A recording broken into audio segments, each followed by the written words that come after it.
장로회 신학대학교 채플에서 설교를 해달라고 초청을 받은 적이 있습니다. 신학생들 또 교수님들을 앞에 두고 설교를 하는 일이었습니다. 긴장이 돼서 일찍 도착했습니다. 사무실에서 차를 마시면서 기다리는데 이제 행정을 맡은 사무실 직원들과 서로 소개를 하고 저는 기쁜 소식 교회 목사입니다. 그랬더니 기쁜 소식 교회가 어디 있죠? 이렇게 물어보는 것입니다. 그래서 도곡동 대치동 동네에 있습니다. 그랬더니 대치동. 눈이 번쩍 커졌습니다. 그 당시에 한창 이 대치동의 입시학원들이 언론의 질타를 받고 있었을 때입니다. 그런데 설교 채플에 설교를 하러 온 목사가 대치동 지역에 목회를 한다고 하니까 한 분이 뼈가 있는 말씀을 하더라고요. 대치동도 기쁜 소식을 들어야 돼. 사람들이 우리 교회가 있는 동네에 대해서 좀 미묘한 감정을 갖고 있는 것을 느낄 수 있었습니다. 여러분 그런 느낌을 받을 때가 있습니까? 이 동네에만 오래 사셨던 분들은 잘 느낄지 못할지 모르지만 이 지역이 소위 부천이 아닙니까? 가장 소비지향적이고 가장 소위 부르주아적인 지역이 아닙니까? 그리고 가장 교육열이 높고 경쟁이 치열한 곳입니다. 하나님께서 이러한 동네에 교회를 세우시는 데에는 다 이유가 있습니다.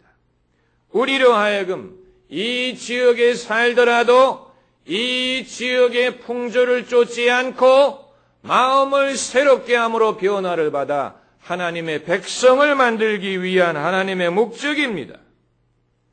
여러분, 교회는 사람들의 모임이기 때문에 모이는 사람들의 그 성격을 반영하지 않을 수가 없습니다. 그러나 반영해서는 안 되는 것들도 있고 오히려 차별되어야 되는 부분이 있습니다. 여러분, 대학촌에 교회가 있다고 가정을 해봅시다. 그래서 교수들, 학생들이 주된 교인층을 구성을 한다고 생각을 합시다. 그렇다면 그 교회는 당연히 교회와 캠퍼스의 학구적인 분위기를 반영하게 될 것입니다. 그건 자연스러운 일입니다. 그러나 만약에 그 이유 때문에 교인들이 지적으로 교만하다든가 성경 말씀보다도 자기의 생각과 철학을 우선시한다면 그것은 잘못된 것일 것입니다. 교수님들이 많이 나오는 교회에 어느 젊은 목사님이 부임을 했다고 합니다. 그래서 교인들이 지식인들이기 때문에 설교도 지적으로 해야 되겠다 이렇게 생각을 하고 많은 철학자들을 설교 중에 인용을 합니다. 슐라여 마커니 하이데거니 무슨 볼트만이니 수많은 만들. 그런데 어느 날 교수님인 장로님 한 분이 목사님 사무실에 찾아와서 목사님 죄송합니다만 저희에게 철학을 말씀해 주시지 말고 성경을 말씀해 주세요. 저희에게 하나님의 말씀을 전해 주세요. 이렇게 부탁을 하더라고 합니다. 제가 대학을 다닐 때 이 교회 저 교회 여러 교회를 다녀봤는데 마음에 썩 드는 교회가 없었어요. 그런데 그 동네에서 가장 뜨겁게 믿는다고 하는 교회, 방언하고 예언하고 귀신을 내쫓는 교회가 가장 저의 믿음에 도움이 되는 교회였습니다. 어떻게 보면 그 대학교 분위기와 맞지 않는 교회였지만 대학의 분위기와 맞지 않았기 때문에 가장 필요한 교회라고 말할 수 있었습니다. 여러분, 교회는 이러한 면이 있습니다. 저희 교회에 두드러지는 면에 대해서 지적하는 분들이 많이 있습니다. 교회 분위기가 이렇다 저렇다. 그런 지적에 대해서 우리가 유념을 해야 됩니다. 그러나 저는 그것을 반드시 부정적으로 볼 필요는 없다고 생각을 합니다. 그것을 오히려 긍정적으로 생각하면 전도를 위한 도구로 삼을 수가 있기 때문입니다. 여러분, 결국 전도는 사람이 사람에게 하는 것이기 때문에 목자가 양을 낳는 것이 아니고 양이 양을 낳게 되어 있습니다. 목자가 전도하는 것이 아니고 결국은 교인이 주변에 있는 사람을 전도하게 되어 있습니다. 그래서 부흥하는 교회는 세 가지 조건이 있어야 된다고 하지 않습니까? 첫째는 교인들이 설교 시간에 졸지 않아야 되고요. 둘째는 다음 주일날 또 와야 되고요. 세 번째는 누구를 데리고 와야 된다. 예? 그래서 안드레가 예수님을 만나니까 형 베드로를 예수님께 소개하지 않습니까? 야고보가 예수님을 만나니까 요한에게 예수님을 소개하지 않습니까? 삭개오가 예수님을 믿으니까 동료 세리들을 전도하지 않습니까? 사람은 자기 주변에 있는 사람을 전도하게 되어 있습니다. 그리고 전도한 사람에게 예수님을 믿게 하는 그것만으로는 불완전한 전도입니다.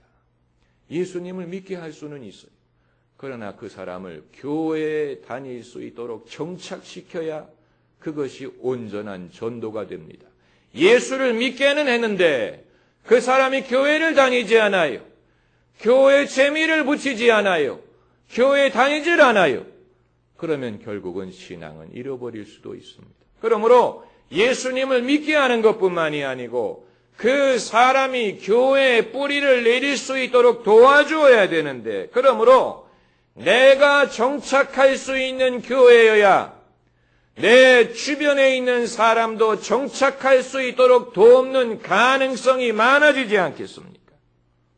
예? 그러므로 교회마다 갖고 있는 성격을 부정적으로 생각할 것이 아니고 그것을 최대한으로 전도의 도구로 사용할 수 있어야 됩니다.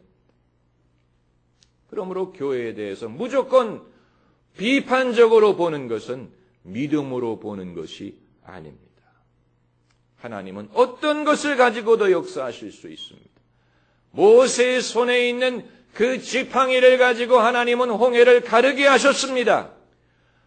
다윗의 손에 있는 물맷돌 5개로 골리앗을 싸워 이기게 하셨습니다. 우리에게 있는 것을 하나님께 드리면 하나님이 그것을 거룩한 목적으로 쓰십니다. 그것을 우리가 믿어야 됩니다. 그러나 동시에 지역 특성과 차별성이 있어야 됩니다. 만약에 교회가 그 지역의 특성과 차별성이 없다면 그 교회는 사교 클럽은 될 수가 있을지 모르지만 거룩한 교회는 아닙니다.